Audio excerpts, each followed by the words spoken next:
أحمد عامر لو رجع للدنيا تاني هيمسح كل اللي حصل ده بأستيكة.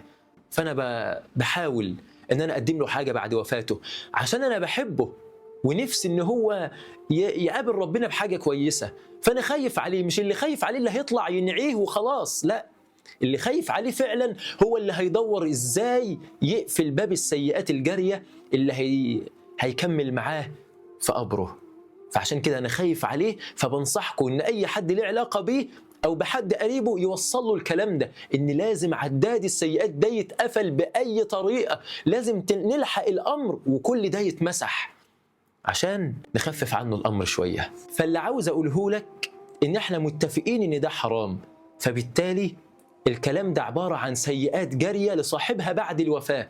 ربنا سبحانه وتعالى قال في القرآن: إنا نحن نحيي الموتى ونكتب ما قدموا وآثارهم، أي ما تركوه في الدنيا سواء من الأعمال الصالحة أو الأعمال السيئة. فخلينا نقول في البداية إن دي صرخة لأي حد ليه علاقة بأحمد عامر أو يقدر إنه يساعد في الأمر ده، إنه لازم يحذف أي مقطع أو أي أغنية على صفحته.